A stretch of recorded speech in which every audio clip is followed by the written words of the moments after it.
미국과 한국, 세계 각 지역에서 오늘의 미국 탑뉴스 브리핑 듣고 계신 여러분 안녕하십니까? 강혜신입니다.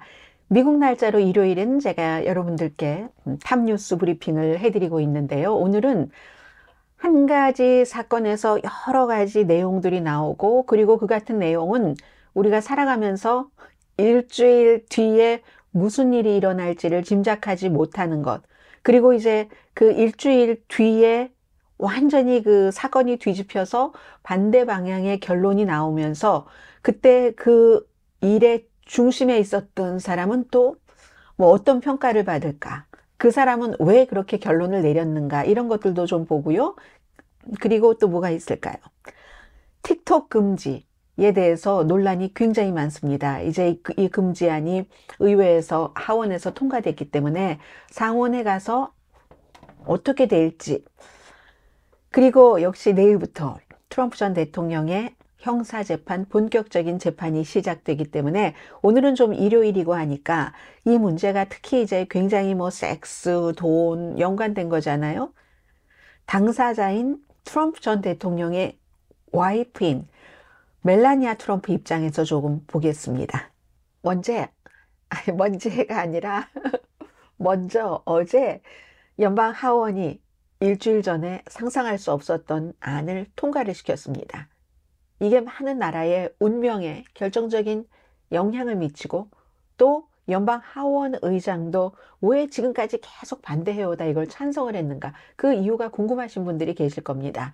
그 이유에 대해서는 여러분들께서 한국 언론만 접하셨다면 방송이나 신문 그 어디에서도 자세히 전하지는 않았을 것 같아요. 저는 뭐 길게 주절주절 얘기를 하진 않겠지만 핵심 딱 그 이유를 한 세 가지 정도를 말씀드릴 텐데요. 하원이 거의 1,000억 달러짜리 우크라이나 또 이스라엘, 인도태평양 지역의 대만을 중심으로 해서 그 지원안을 통과를 시켰습니다. 그리고는 틱톡 금지안도 통과를 시켰는데 일주일 전에 공화당의 고립주의자를 중심으로 이건 상상도 할 수 없는 일이었습니다. 공화당 내의 정치인 고립주의자다 하면은 거의 이제 트럼프 주변 사람들로서 미국만 잘 살면 됐지. 아메리카 퍼스트. 다른 나라 일에 관여하지도 않고 다른 나라 전쟁에 우리가 돈을 쓰지도 않겠다는 게 고립주의자들의 가장 그 중요한 이슈인데요. 사실은 미국이 여기까지 이렇게 슈퍼파워의 국가가 되는 데까지는 다른 나라 여러 문제를 조정을 하고 돈도 내고 원조도 하고 했기 때문에 오게 된 것이죠. 이렇게 와서 이제 지금은 우린 아니야 라고 얘기하는데 그 고립주의자들이 일주일 전에 가졌던 희망이 어제 이제 완전히 산산이 부서져 버린 거죠. 이게 바로 바이든 대통령이 2023년도 10월 달 거의 6개월 전에 거의 1,000억 달러 정도 해외 지원 그 지출안을 내놓고 나서 이루어진 일입니다. 가장 많은 돈은 610억 달러가 우크라이나, 160억 달러가 이스라엘, 아시아 태평양 동맹국의 81억 달러 이렇게 되는 건데요. 이 국제 정세도 굉장히 많이 바뀌겠지만 그 국제 정세에 대해서는 조금 뒤에 따로 말씀을 드리기로 하고요. 이건 정말 그 공화당의 하원 의장이 왜 이런 결정을 내렸는가? 우리는 어떻게 살아야지 되는가? 그런 문제에서 제가 재밌다고 말씀을 드리는 겁니다. 만약에 이 세 나라에 대한 지원 가운데서 우크라이나에 대한 지원 610억 달러가 지금 이루어지지 않았다면은 우크라이나는 정말 금방 얼마 전에 중앙정보국장이 CIA 국장이 얘기를 한 것처럼 올해 말에 러시아의 소나기 안에 들어갈 수도 있고 현재 우크라이나의 그 포병이 러시아와 비교할 때 5대 1이랍니다. 미국에서 이번에 지원하지 않았다면 곧 10대 1이 될 수 있는 그런 아주 뭐 격한 상황이었을 겁니다. 사실은 마이크 존슨이라는 하원 의장은 우크라이나를 지원한다는 일에는 굉장히 부적절한 인물이었습니다. 이스라엘을 지원하는 건 오케이. 굉장한 복음주의자니까요.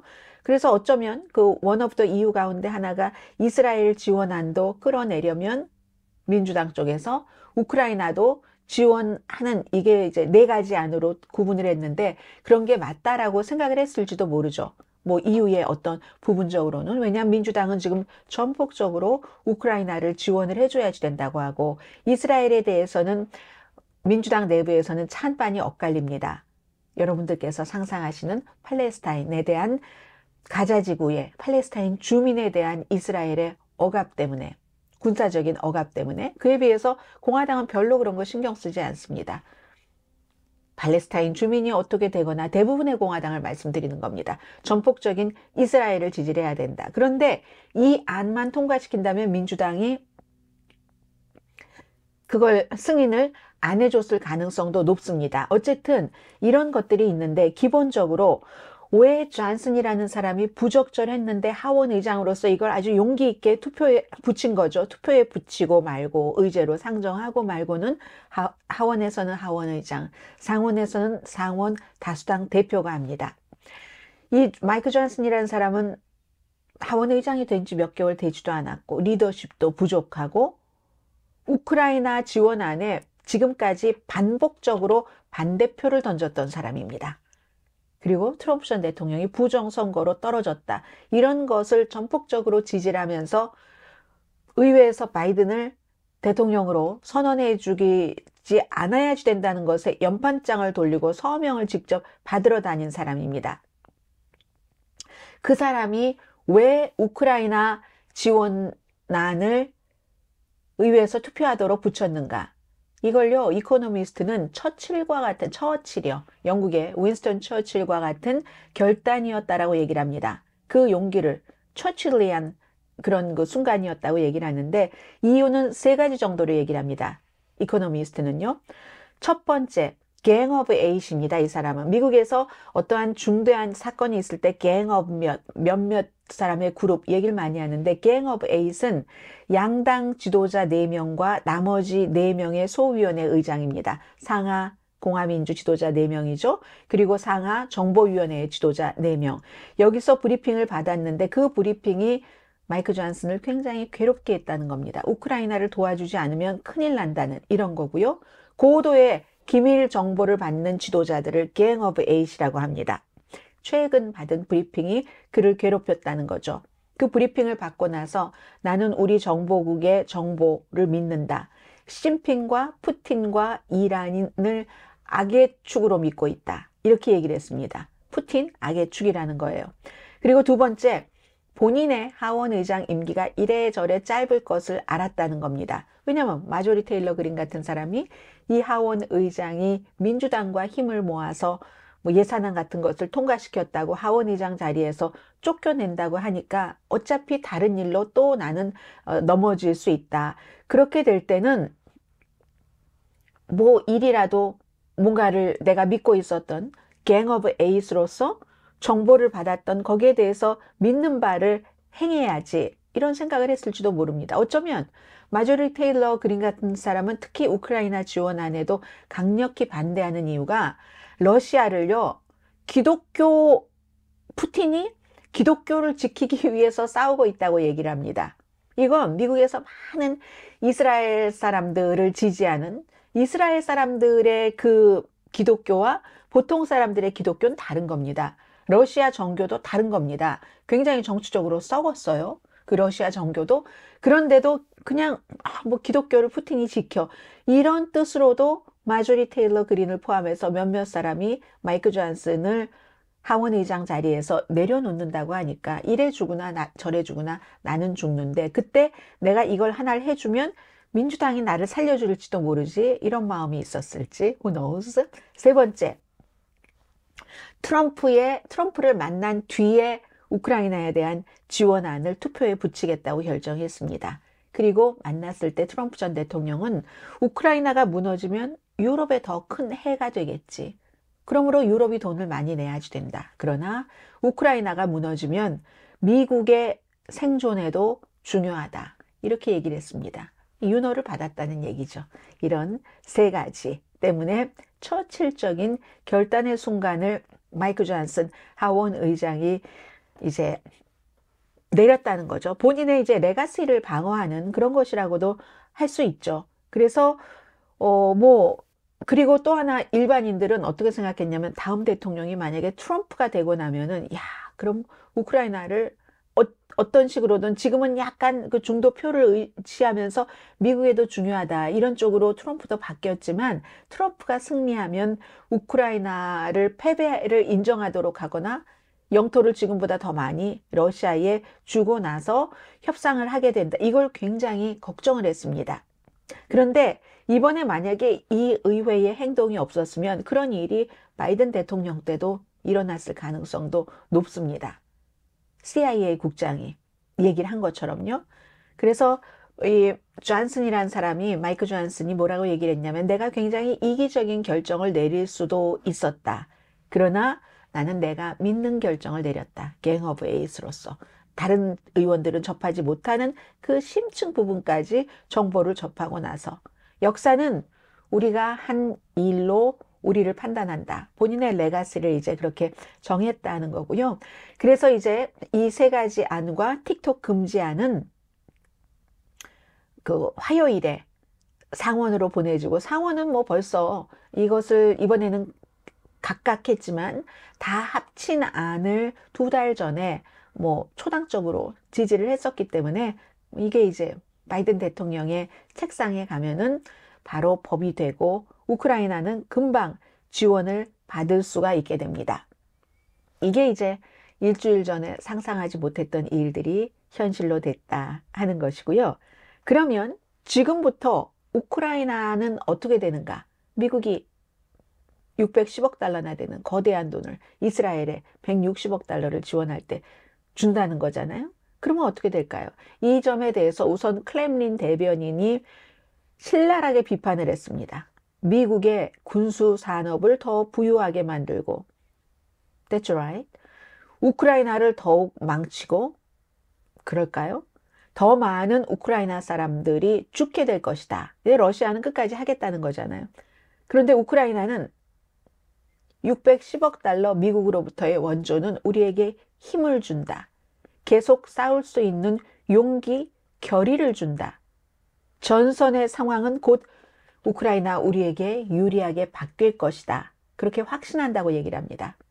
볼로디미르 젤렌스키 우크라이나 대통령이 미국 의회에 감사하기도 했고요. 그렇겠죠. 미군이 갖고 있는 무기를 일단 그 돈에 맞게 적절히 주고 새로운 무기도 탄알 미국 무기회사에서 만드는 거잖아요. 우선순위가 이제 포탄이 될 텐데 지금 북한이 러시아에 포탄을 엄청 주고 있다고 하잖아요.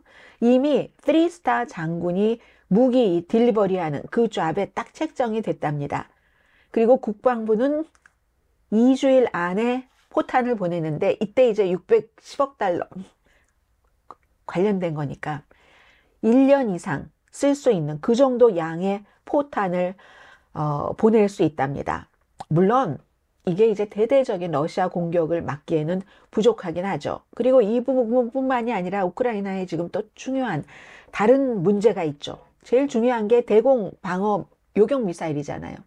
젤렌스키 대통령이 이스라엘 쪽으로 날아가는 이란에 여러 미사일을 그렇게 미국, 영국, 프랑스가 요격해서 이스라엘에 도착하기도 전에 떨어뜨려 줬는데 격추시켰는데 우리에게도 그렇게 해달라 하고 지금 간청을 하고 있는 거죠. 그게 이제 문제고요. 발사대도 그렇고 패트리어트 미사일 시스템 미국께 있으면 우크라이나에 굉장히 좋은 거죠. 그런데 이스라엘이 또 가자지구와 싸움을 하다 보니까 이스라엘을 포함해서 많은 나라에서 패트리어트 미사일을 요구는 하는데 수요는 많은데 공급이 따라주질 않습니다. 이게 하루 이틀에 생산할 수 있는 게 아니기 때문에 동시에 이제 러시아에는 이란 쪽에서 가는 값싼 드론과 같은 무기가 있고 북한에서 보내주는 포탄이 있고 하니까 우크라이나는 그런 장비에서도 지금 뒤지고 그리고 인력도 부족해서 뭐 징집 연령을 25살로 이번에 낮췄다고 하잖아요. 그런 문제들이 있기는 있습니다. 그리고 또 하나는 미국도 다른 나라와 마찬가지로 러시아 정부 소유 자산을 50억 달러를 압류해서 그걸 이제 또 우크라이나가 쓰게 할 수도 있고 하는 건데요.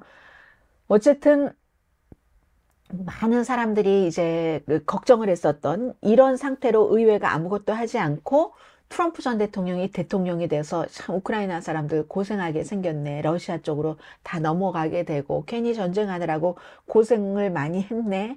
라는 그 우려는 일단은 멈춤입니다. 일단은 멈춤입니다. 그렇지만 그렇다고 지금 미국에서 610억 달러를 우크라이나에 지원한다고 해서 전쟁에서 러시아에 이길 수 있는 묘책이다. 이건 아니죠. 그건 아니지만 적어도 앞으로 싸울 수 있는 여러 가지 무기를 확보를 하고 싸우고 잘 싸우고 분위기도 지금 좋아지잖아요. 그럼 협상하는데, 휴전 협상하는데 도움이 되겠죠. 그렇지만 제일 중요한 건 다시 한번 트럼프가 대통령이 되고 공화당이 이번에는 하원만 아주 작은 차이로 공화당이 다수당이지만 상하원을 다 공화당이 다수당으로 장악을 하게 되는 그날이 온다면 우크라이나는 기뻐서 춤출 것이요. 아니, 러시아가 기뻐서 춤출 것이요. 우크라이나는 이제는 측근, 사랑하는 사람의 시신을 잠들게 할 무덤을 파는 기운조차 없어지는 상황이 오게 될 겁니다. 그렇지만 일주일 전과 비교라면 이게 얼마나 놀라운 상상하지 못한 변화입니까? 그래서 지도자가 굉장히 중요한 거죠. 마이크 존슨이 이걸 투표에 붙이겠어 하는 결심을 하지 않았다면 이루어지지 않았을 일입니다. 자, 그게 있고요. 그리고 이제 틱톡에 대해서 말씀을 드리겠습니다. 이번에 이 모든 것들이 다 국가 안보 무슨 안 이런 식으로 통과가 된 건데 틱톡은요. 미국 내에서도 틱톡을 금지한다는 것에 반대하는 사람들이 무척 많습니다. 틱톡의 대변인은 미국에서 1억 7천만 명이 이 틱톡을 사용하고 있는데 사업체도 스몰 비즈니스 틱톡으로 많이 하잖아요. 무료 광고. 그래서 광고들이 요즘 잘 안 됩니다. 방송국이고 신문사고 700만 사업체. 미국 경제에 틱톡의 주장에 따르면 매년 240억 달러 도움을 줍니다. 틱톡이 240억 달러. 미국이 지금 우크라이나에 지원하는 610억 달러의 반은 좀 안 되네요. 그 정도네요. 자유무역 지지자들도 이거는 말이 안 되죠. 어떻게 다른 나라의 회사를 팔라고 우리가 강조를 하는 나쁜 선례를 만든다. 일론 머스크가 가장 앞장서서 얘기를 하고요. 틱톡 금지는 표현의 자유에 위배된다면서 반대 입장을 얘기를 하는데 하원에서 이번에 찬성을 한 틱톡 금지안은 찬성이 360표, 반대가 58표면 이건 대대적인 찬성인 거죠. 이 틱톡이라는 짧은 이런 그 비디오를 올리는 이 앱이 이런 회사가 모 회사가 바이트댄스라는 베이징에 본사가 있는 그런 회사이기 때문에 베이징 중국 당국이 미국 사람들의 여러 가지를 스파잉해서 미국의 국가 안보에 위협이 될 수도 있다는 얘기입니다. 그래서 이번에는 9개월 안에 미국에 팔거나 파는 과정에서 3개월은 더 연장해 줄 수 있다고 했어요. 그렇거나 아니면 틱톡을 미국에서 전국적으로 금지시킨다는 안이 통과가 된 겁니다. 미국의 지금 뭐 공무원들, 연방정부 공무원들 기기에서는 틱톡 앱을 쓸 수가 없습니다. 그래서 이렇게 이제 반대하는 사람들 말씀을 드렸고, 틱톡 자체에서는 계속 우리는 중국 정부와 아무런 상관이 없습니다. 이렇게 얘기를 하거든요. 글로벌 투자가 60% 이상입니다. 실제로 맞는 얘기입니다. 2012년도에 이 중국 회사가 처음으로 이제 이것을 만들어서 그때는 그야말로 우리말로 대박이고 미국말로 잭팟을 터뜨렸죠. doing이라고. 틱톡은 지금도 중국에서는 금지입니다. 이 바이트댄스라는 회사가 doing이라는 그런 앱을 만들어서 대박을 터뜨리고 나서 1년 뒤에 국제적인 버전으로 만든 것이 틱톡입니다. 중국에서는 금지됐지만 해외에서는 틱톡이 만들어지고 그러니까 2013년 정도네요. 5년 뒤에는 10억 명 사용자가 있고 미국에 들어와서 미국에선 지금 1억 7천만 명이니까 미국 인구의 반이 틱톡 어카운트를 갖고 있다는 얘기입니다. 아마 여러분들께서 틱톡을 하지 않으시더라도 그 미국의 반에 속하시려면 틱톡 휴대폰으로 앱을 받아서 한번 이렇게 보시는 것은 저는 좋다고 생각이 됩니다. 이 바이트댄스라는 틱톡의 모 회사는 운영은 로스앤젤레스와 싱가포르에 본사가 있는 회사가 하고요. 그런데 소유주가 바이트댄스라는 중국 베이징에 본부가 있는 회사라는 거죠. 창업자들이 한 20% 지분을 갖고 있습니다. 60%는 국제 투자가 많습니다. 미국 사람들도 투자를 했어요. 특히 트럼프 전 대통령 강하게 지지하는 그런 뭐 헤지펀드계의 사람이라든가 이런 사람들이 투자를 했고 20%는 세계 각 나라에 있는 그 틱톡의 직원들 있죠. 직원들이 소유를 하고 있습니다. 이사 멤버 5명 가운데 2명은 미국 사람입니다. 그 미국에서 골드만삭스의 예전에 그 재무장관을 지낸 트럼프 시대에 스티브 무누신 같은 사람이 틱톡 내가 한번 사볼까 하고 지금 뛰어다니고 있는 거죠. 돈을 이제 모으고 있는 거죠. 2022년부터 틱톡은 하도 미국에서 중국 공산당이 뭘 어떻게 할지도 몰라 라고 얘기를 하니까 미국에서 사용하고 있는 사람의 데이터는 텍사스에 본사가 있는 미국 회사 오라클 그 서버에 이제 그 가둬놓도록 이렇게 돼 있거든요.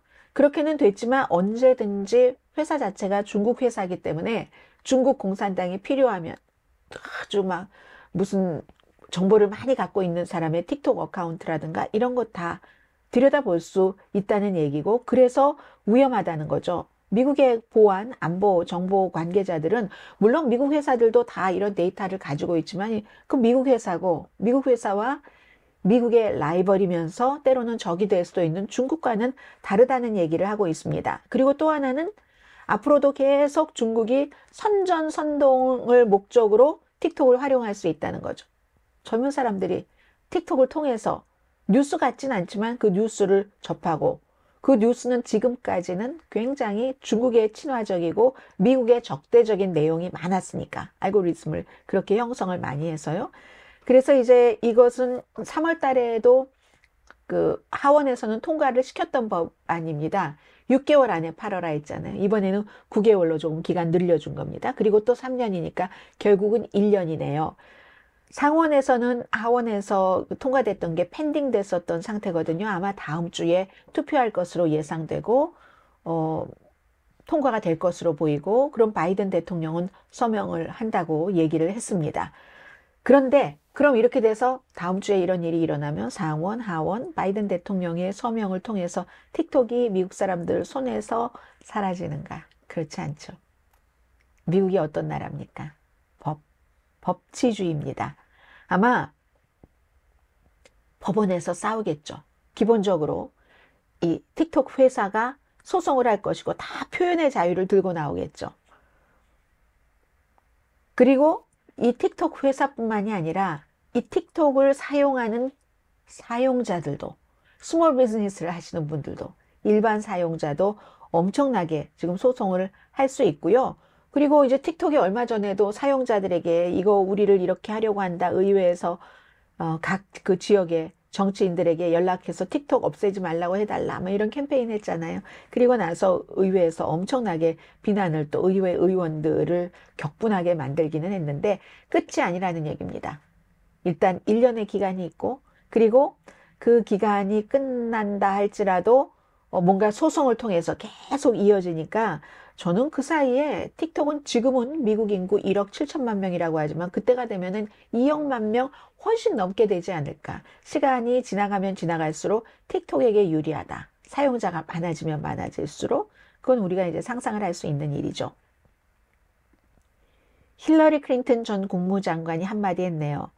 트럼프가 푸틴이나 김정은처럼 자신의 그 정치적인 적을 죽이고 싶어 한다. 감옥에 가두고 싶어 한다.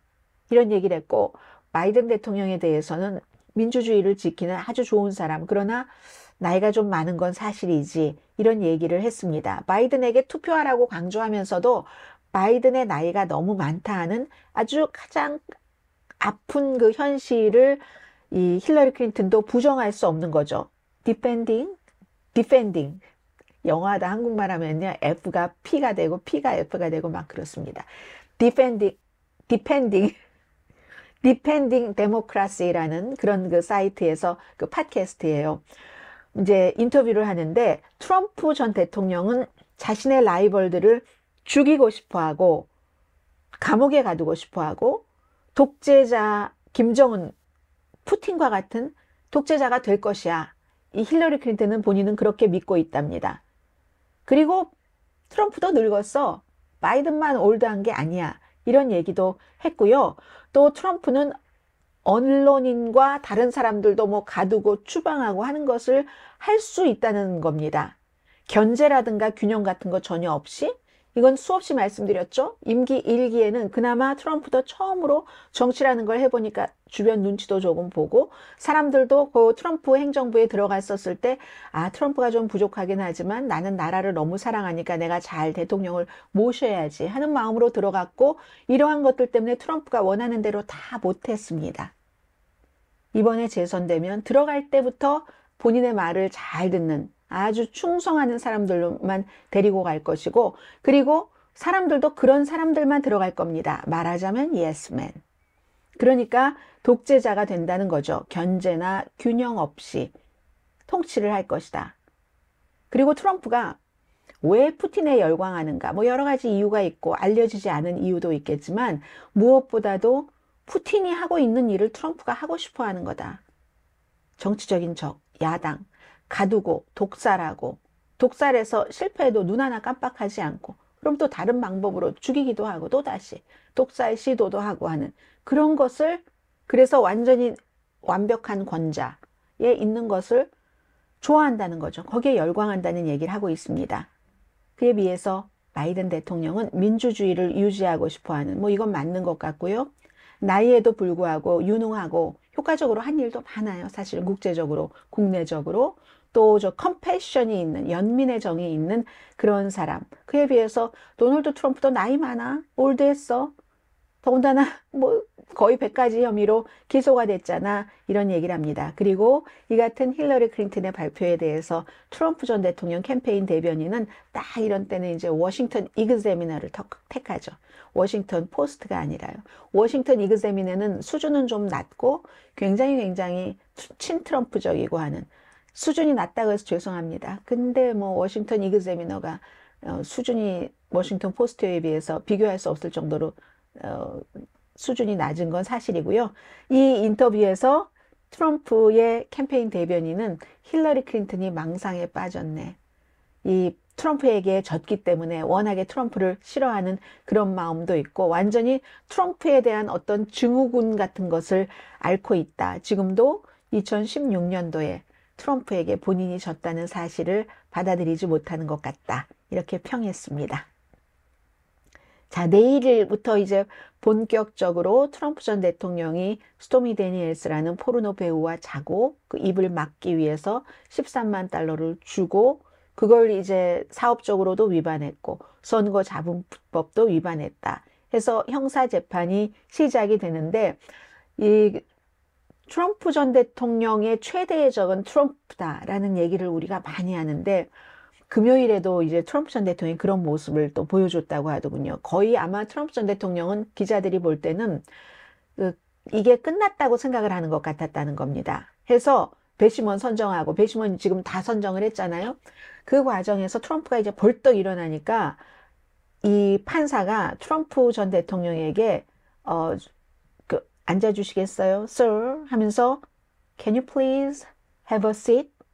이렇게 얘기를 했거든요. 물론 Can you please have a seat? 이라고 앉아주실 수 있겠어요? Sir? 뭐 Mr. President는 아니고 그렇게 얘기를 했는데, 이게요, 권력이 이미 트럼프 전 대통령이 재판이 본격적으로 시작되기 전에는 많은 말을 통해서 재판 케이스에 대해서도 본인이 위였습니다. 파워를 갖고 있었습니다. 그에 비해서 점잖고 법에만 따라야지 되는 이런 법조계 사람들은 좀 억울하기도 했겠죠. 그런데 Can you please have a seat? 이렇게 트럼프 전 대통령에게 얘기를 하는 판사는 이미 권력이 판사 앞으로 이동이 됐다는 것을 보여줬습니다. 단호한 목소리였다고 얘기를 하는 거죠. 다시 해야지 돼요. Can you please have a seat? 하고 단호한 목소리로 했고, 트럼프는 저항을 하지 못하고 주저앉았다는 얘기입니다. 그리고 나서 판사가 한 뭐 1분 정도 더 이제 마지막 그 얘기를 했다고 하거든요. 그리고는 이 트럼프 전 대통령은 판사가 다 본인 할 말하고 서류 다 모아놓고 자신의 방으로 걸어가는 동안에 화는 났지만 그 자리에 앉아있을 수밖에 없었던 거죠. 권력 이동이잖아요. 판사가 위인 겁니다. 재판정에서. 그리고 나서 판사가 법정을 나가자 막 분노하고 막 뒤에 있는 문을 똑바로 쳐다보면서 여기 기자들도 있었잖아요. 눈길도 주지 않고 막 혀를 끌끌 차면서 나갔다 하는 것을 보여줬거든요. 여기까지는 판사가 앉으려니까 앉았는데 앞으로 재판이 진행되는 동안에 트럼프 전 대통령을 뒤집을 만한 그런 발언들이 얼마나 많이 나오겠습니까? 그것도 굉장히 재판에 영향도 미치고 중요한 일이 될 것이고요. 그리고 이제 마지막으로 멜라니아 트럼프에 대해서 좀 말씀을 드리겠습니다. 멜라니아 트럼프 여사는 이제 이 케이스 자체가 아들, 지금 이제 곧 고등학교를 졸업하는 베론이라는 그 아들이 태어난 직후에 일어난 일입니다. 2006년도에 트럼프와 스토미 데니엘스가 성관계를 가졌다는 겁니다. 스토미 데니엘스가 언론 인터뷰를 많이 했어요. 뭐 박스를 제외하고, 박스에선 제가 이렇게 노골적으로 말하는 거 못 본 것 같은데 2006년도에 레이크타워에서 유명한 이제 골프 토너먼트가 열렸는데 뭐 트럼프 이쪽 주최 뭐 이랬겠죠. 거기서 콘돔도 쓰지 않고 이제 트럼프와 그런 관계도 맺었고, 자기가 물어봤대요. 멜라니아에 대해서. 그랬더니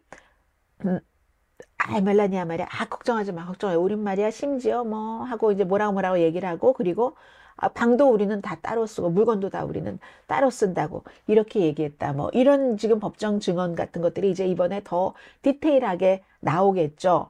그리고 이 사건으로 인해서 이 사건에 처리를 한 돈을 스토미 데니엘스에게 주고 나중에 트럼프에게 받았던, 그걸 이제 비즈니스 처리를 했기 때문에 문제가 된 선거자금법 위반까지도, 그 마이크 코헨은 2018년도에 뭐 세금, 은행 사기 혐의 등등 해서 이 돈 지급한 것과 관련해서 유죄를 인정을 했고 감옥살이를 했었습니다.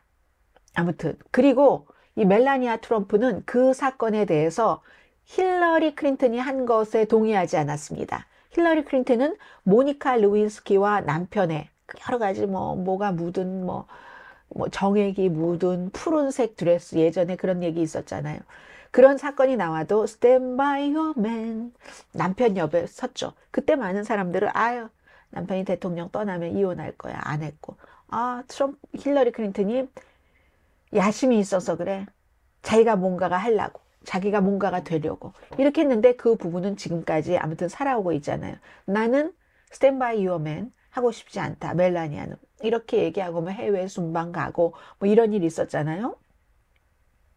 그런데 다시 지금 완전히 엑스레이급 무슨 그 서커스라고 표현하는 사람이 있던데, 더군다나 지금 멜라니아 트럼프 여사의 어머니가 얼마 전에 돌아가셨기 때문에 굉장히 그 어머니에 대한 그런 애도하는 마음이 있었던 그런 거잖아요. 여기에 대해서도 사실은 드릴 말씀이 많지만 한 번도 못 드렸지만, 트럼프 전 대통령이 막 최인 이민이다 하면서 엄청나게 비난했던 그 최인 이민 시스템을 통해서 멜라니아 트럼프의 부모님은 미국에 이민을 왔습니다. 아주 짧은 시간에. 그리고 또 하나, 멜라니아 트럼프는 트럼프가 이런 법정에서 아들의 이름, 베론이라는 아직 그 어린 아들의 이름을 언급하는 것을 싫어합니다. 그런데 트럼프 전 대통령은 얼마 전에 판사가 말이야, 나 아들 졸업식에도 못 가고 그 날짜도 꼭 나오라고 하고 말이야, 뭐 이렇게 불만을 했잖아요. 그런저런 문제가 있음에도 불구하고 이 멜라니아의 전 보좌관 중에서도 최고 보좌관이 쓴 책에서 뭐라고 얘기했냐면요. 딱 그 스토미 데니엘스 사건이 일어나고 나서, 그리고 나서 이제 국정연설을 할 때 그 퍼스트 레이디들이 국정연설장에 들어갈 때 워낙에 멜라니아 트럼프야 그야말로 연필 신만큼 가늘고 긴 막 하이힐, 킬러 힐을 신고 다니기 때문에 다른 사람들도 이렇게 그 군인들의 경호를 받고 가는 것 있거든요. 근데 멜라니아 트럼프는 특별히 그때 특별하게 잘생긴 핸섬한 젊은 남자 군인을, 호위병이죠. 호위병을 본인이 선택을 했답니다. 나 이 남자로 하겠다고 해서 쫙 팔짱 끼고 걸어갔던 그런 시기였거든요. 이 말씀을 왜 드렸느냐? 이 말씀을 드리기 위해서입니다. 그런 멜라니아 트럼프가 이 재판이 굉장히 불공평하고 기소도 그렇고 말이야, 완전히 뭔가가 부당해 라고 남편 도널드 트럼프와 똑같은 그런 얘기를 합니다. 글쎄요, 이게 꼭 아내가 남편을 사랑하는 마음에서 그렇겠습니까? 그건 잘 모르겠습니다. 그러나 분명한 것은 멜라니아 트럼프도 트럼프와 같이 낳은 아이가 있는 엄마, 트럼프는 그 아이의 아버지이고, 무엇보다도 두 사람의 가장 중요한 공통점 가운데 하나는 돈을 엄청나게 좋아하고 돈벌이를 심하게 한다는 그런 것도 있죠. 멜라니아 트럼프가 오늘 당장 보니까 이제 어머니 날이 5월의 둘째 주 일요일로 다가왔다고 245달러짜리 어머니 날 특별한 그 목걸이를 판다고 쫙 선전을 하던데, 트럼프가 감옥에 들어가는 걸 원하겠습니까? 같이 사는 부부로서나 아니면 아내로서나 아이의 아빠로서나, 그리고 좋을 게 뭐가 있겠어요, 본인에게. 그 점에서는 아마 일치를 한다 해서 이 재판에 대해서 굉장히 부당하다고 생각을 한다 하는 그런 얘기. 일요일이라서 제가 좀 말랑말랑한 뉴스를 전해드렸고요. 내일은 지구의 날이랍니다. 그리고 월요일은 저녁에 이제 패스오버가 시작이 되고요. 이스라엘이 이집트로부터 탈출하고 뭐 여러 가지 여드레 동안에 해서 뭐 하루에 하나씩 촛불 켜고, 처음 이틀은 아마 일도 안 할걸요. 그런 일들. 수요일에는 연방 대법원이 아이다호 이민 케이스 심의를 하고, 낙태 케이스 아닌가요? 그리고 목요일에는 트럼프 대통령의 면책 특권이 있는가, 의사당 폭동 사건에 대해서 그거 굉장히 중요하죠. 여기에 또 이 트럼프 전 대통령이 참관하지 못하도록 이번에 뉴욕에 이 판사가 허락을 해주지 않았다고 트럼프 전 대통령이 엄청나게 비난을 했었잖아요. 아무튼 그런 일들이 다음 주에는 조금 크게 있을 일이고요. 제가 한번 보겠습니다. 아이다호에 무엇을 하겠다는 건가요? 웬스데이는 낙태 케이스 맞죠? 웬스데이에 아이다호의 낙태 케이스에 대해서 이제 연방대법원에서 심의를 할 예정이고요. 자, 다음 주 한 주일도 이제는 트럼프 전 대통령의 형사재판이 역사적으로 미국의 전현직 대통령이 처음 참석을 하는 그런 것이기 때문에 중요한 문제로 받아들여지고요. 오늘 일요일입니다. 미국은 잘 쉬시고요. 저는 월요일인 내일 정규 방송 시간에 뵙겠습니다. 벌써 저 코가 맹맹하잖아요. 옆에 창문이 있거든요. 찬 공기는 아래로 흐른다. 여기에 따뜻하게 막 이런 거 덮었는데도 바람만 들어가면 기침이 나요. 이거는요, 제가 보여드릴까요? 이렇게 보면 예쁘지 않을지 모르는데, 빈센트 반 고호의 Starry Starry Night 하는 그런 이불을 제가 지금까지 덮고 있었습니다. 자, 내일 뵙겠습니다. 강혜신이었습니다.